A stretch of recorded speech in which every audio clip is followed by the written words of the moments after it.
Seigneur, nous voulons te dire merci pour cette journée. Ta parole nous dit, l'homme ne vivra pas seulement de pain, mais aussi de toute parole qui sort de ta bouche. Ce matin, nous sommes convaincus que tu vas nous parler. Voilà pourquoi nous voulons te dire merci. Seigneur, nous voulons te dire également merci parce que tu nous as protégés toute la nuit, tu nous as gardés toute la nuit. Merci parce que nous avons passé une nuit paisible, sans agitation, une nuit douce. Voilà pourquoi nous te sommes infiniment reconnaissants. Je te bénis, je t'élève, que je diminue, que toi tu croisses. Reçois la gloire, l'honneur, la louange qui te dit. Tu n'as pas de comparable. Tu es Dieu jaloux. Tu n'aimes pas mesurer ta force. Tu n'aimes pas partager ta gloire plutôt avec une créature. Oh, je te bénis, Seigneur. Je te loue. Merci pour cette opportunité que tu nous donnes. La Bible dit, tu es un Dieu de vivants et non un Dieu de morts. Ce sont des vivants qui te louent, ce sont des vivants qui t'adorent. La Bible dit que tout ce qui respire loue l'Éternel. Je te loue, Seigneur, parce que j'ai la vie. Je te loue, Seigneur, parce que je vis. Ce n'est pas que je sois capable de faire quoi que ce soit. Ma capacité, ma force vient de toi. Voilà pourquoi je te bénis, je t'adore, je te rends grâce pour la vie que tu accordes à chacun d'entre nous. Oh Seigneur, merci parce que tu es notre sécurité, tu es notre espoir, tu es notre appui, tu es notre bannière, notre bouclier. Je t'aime de tout mon cœur, Seigneur. Les mots me manquent pour te louer, les mots me manquent pour t'adorer, Seigneur. Reçois la reconnaissance, éternel Dieu Tout-Puissant. Oh, je te bénis. Merci pour tes bienfaits. Au nom de Jésus, nous t'avons ainsi prié. Amen. Apocalypse chapitre 2, le verset 5. Souviens-toi donc d'où tu es tombé. Répands-toi et pratique tes premières œuvres. Sinon, je viendrai à toi et j'ôterai ton chandelier de sa place, à moins que tu ne te répandes. Donc, dans ce passage, nous voyons, la Bible nous exhorte à nous souvenir d'où nous sommes tombés. Qu'est-ce qui n'a pas marché? Où nous avons ouvert les portes? Il faut que nous puissions nous repentir, que nous puissions pratiquer notre premier amour. Sinon, je viendrai à toi et j'ôterai ton chandelier. Dieu nous donne encore une opportunité de nous repentir, de revenir à lui. Sinon, ça sera trop tard. Donc, il faut que nous puissions saisir cette opportunité que Dieu nous donne. Nous allons lire Galates chapitre 6, le verset 7 à 8. Nous devons comprendre que toutefois le pardon de Dieu ne supprime pas toutes les conséquences de la faute sur le plan humain. Donc, le pardon de Dieu sur le plan humain ne supprime pas toutes les conséquences de la faute sur le plan humain. On va lire Galates pour comprendre ce que je dis. Ne vous y trompez pas. On ne se moque pas de Dieu. Ce qu'un homme aura semé, il le moissonnera aussi. Celui qui sème pour sa chair moissonnera de la chair la corruption. Mais celui qui sème pour l'esprit moissonnera de l'esprit la vie éternelle. C'est ce que nous semons, c'est ce que nous allons récolter. Qu'est-ce que nous semons? Le temps nous est imparti. Nous devons courir comme des athlètes qui s'imposent une certaine discipline pour remporter un prix incorruptible, mais corruptible, mais nous courons pour remporter le prix incorruptible. Il s'impose une certaine discipline. Nous avons besoin de nous imposer une certaine discipline. Ce qu'un homme aura semé, c'est ce qu'il moissonnera. Si nous semons la haine, si nous semons la diffamation, si nous semons la calomnie, si nous semons la division, c'est ce que nous allons récolter. C'est ce que nous allons moissonner. Mais bien aimés, nous devons être des artisans de paix. Nous devons semer la joie. Nous devons semer la douceur. Nous devons semer la paix. Nous nous devons s'aimer de bonnes choses pour pouvoir récolter. Nous devons s'aimer non la chair, mais nous devons s'aimer l'esprit. Nous devons marcher par l'esprit, selon ce que je voulais dire. Nous devons nous laisser conduire par l'esprit de Dieu. 2 Samuel chapitre 12, le verset 13 à 14. David dit à Nathan, j'ai péché contre l'Éternel. Et Nathan dit à David, l'Éternel pardonne ton péché, tu ne mourras point.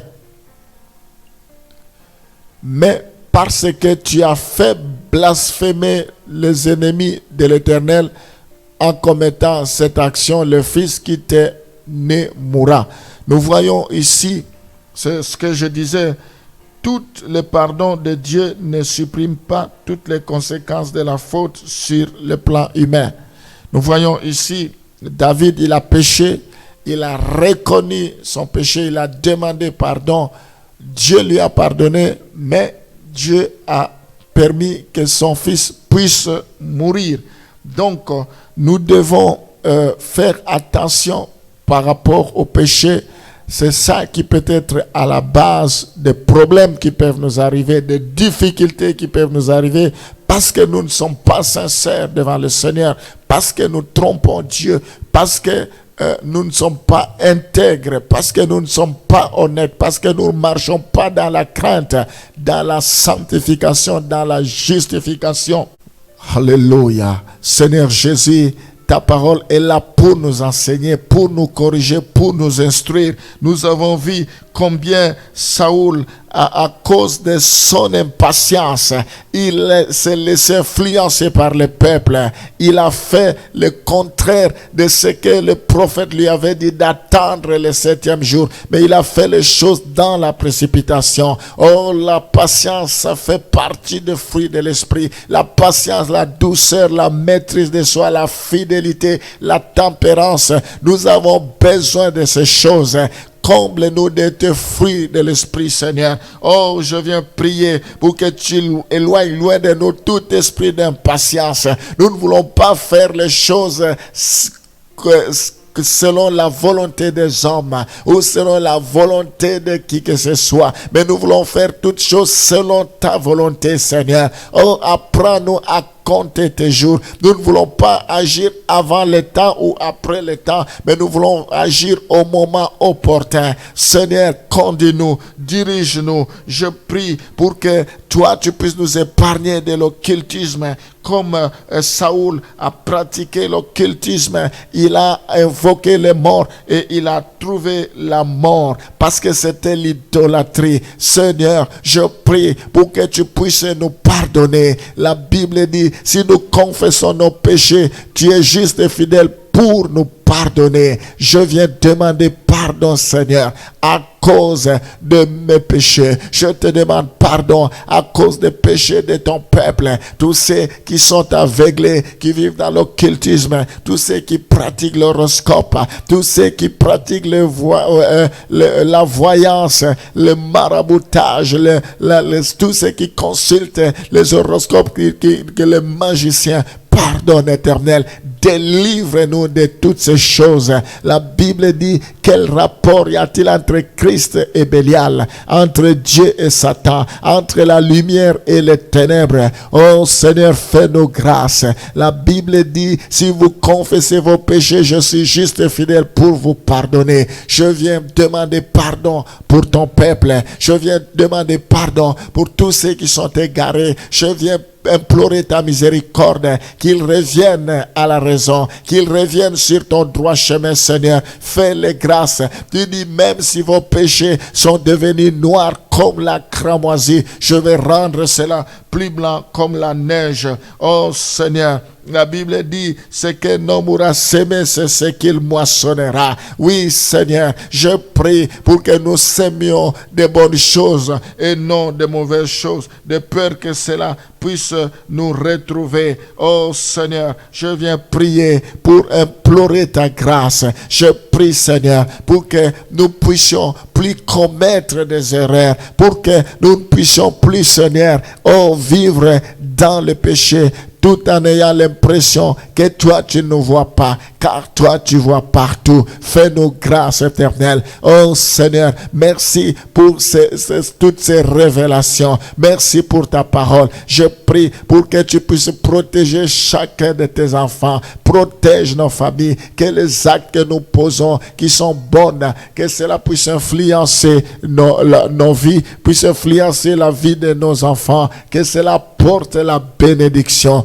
ôte la malédiction dessus de nous, Seigneur. Nous voulons marcher de gloire en gloire, de victoire en victoire, de succès en succès. Nous voulons, Seigneur, que tu sois notre Dieu. Nous voulons, Seigneur, marcher qu'avec toi, le véritable Dieu. Oui, Seigneur, nous voulons nous repentir. La Bible dit, souviens-toi d'où tu es venu, répands-toi, pratique la première amour, sinon je viendrai ôter le chandelier qui est à toi. Oui, Seigneur, aide-nous à revenir à toi, aide-nous à pratiquer notre premier amour, le premier zèle. Fais-nous grâce éternelle. Oh Seigneur, tu ne fais exception de personne. La Bible dit, la gloire de la seconde église sera plus grande que celle de la première. Bénis-nous, Seigneur. Bénis la journée d'aujourd'hui.